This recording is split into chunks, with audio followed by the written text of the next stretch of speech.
ನಮಸ್ಕಾರ ಸ್ನೇಹಿತರೆ, ಮೇ ತಿಂಗಳಿಗೆ ಸ್ವಾಗತ. ಜೀವನದಲ್ಲಿ ಜಯಿಸಲು ತುಂಬ ಕಷ್ಟಕರವಾದ ಒಂದು ಸ್ವಭಾವ ಎಂದರೆ ಕೋಪ.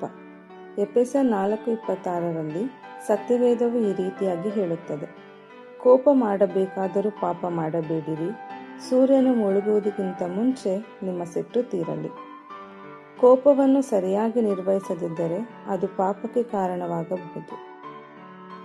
ಅದು ನೋವುಂಟು ಮಾಡುವ ಮಾತುಗಳಿಗೆ, ಮುರಿದ ಸಂಬಂಧಗಳಿಗೆ, ಸೇಡು ಮತ್ತು ಆಳವಾದ ಭಾವನಾತ್ಮಕ ನೋವಿಗೆ ಕಾರಣವಾಗಬಹುದು. ಆದ್ದರಿಂದ ಕೋಪದ ಕ್ಷಣಗಳಲ್ಲಿ ಈ 3 ಸರಳ ಹಂತಗಳನ್ನು ನೆನಪಿಡಿ. ನಿಲ್ಲಿಸಿ. ನೀವು ಕೋಪದಲ್ಲಿ ಏನೇ ಮಾಡುತ್ತಿದ್ದರೂ ತಕ್ಷಣ ಅದನ್ನು ನಿಲ್ಲಿಸಿ.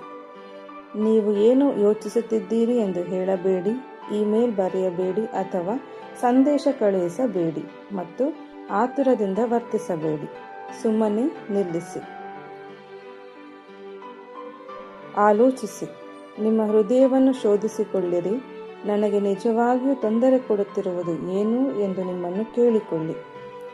ಜನರ ವಿರುದ್ಧ ಪ್ರತಿಕ್ರಿಯಿಸುವುದರ ಮೇಲೆ ಅಲ್ಲ, ಪರಿಹಾರದ ಮೇಲೆ ಗಮನ ಹರಿಸಿ. ಹುಡುಕಿ. ಪ್ರಾರ್ಥನೆಯಲ್ಲಿ ದೇವರ ಕಡೆಗೆ ತಿರುಗಿ. ಆತನ ಮುಂದೆ ನಿಮ್ಮ ಹೃದಯವನ್ನು ತೆರೆಯಿರಿ. ಆತನ ಮಾರ್ಗದರ್ಶನ, ಆತನ ಜ್ಞಾನ ಮತ್ತು ಆತನ ಶಾಂತಿಯನ್ನು ಕೇಳಿರಿ. ಸ್ನೇಹಿತರೆ, ಕೋಪದಲ್ಲೇ ಮುಂದುವರಿದರೆ ಸೈತಾನನಿಗೆ ನಮ್ಮ ಜೀವನದಲ್ಲಿ ಕೆಲಸ ಮಾಡಲು ಅವಕಾಶ ಸಿಗುತ್ತದೆ.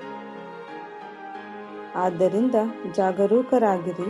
ಸೂರ್ಯನು ಮುಳುಗುವುದಕ್ಕಿಂತ ಮುಂಚೆ ನಿಮ್ಮ ಕೋಪ ತೀರಲಿ. ಸಂತೋಷವಾಗಿರಿ, ಆನಂದದಿಂದಿರಿ, ಸಮಾಧಾನದಿಂದ ಜೀವಿಸಿ. ಶಾಂತಿ ಮತ್ತು ಶುಭದ ಮೇ ನಿಮ್ಮದಾಗಲಿ.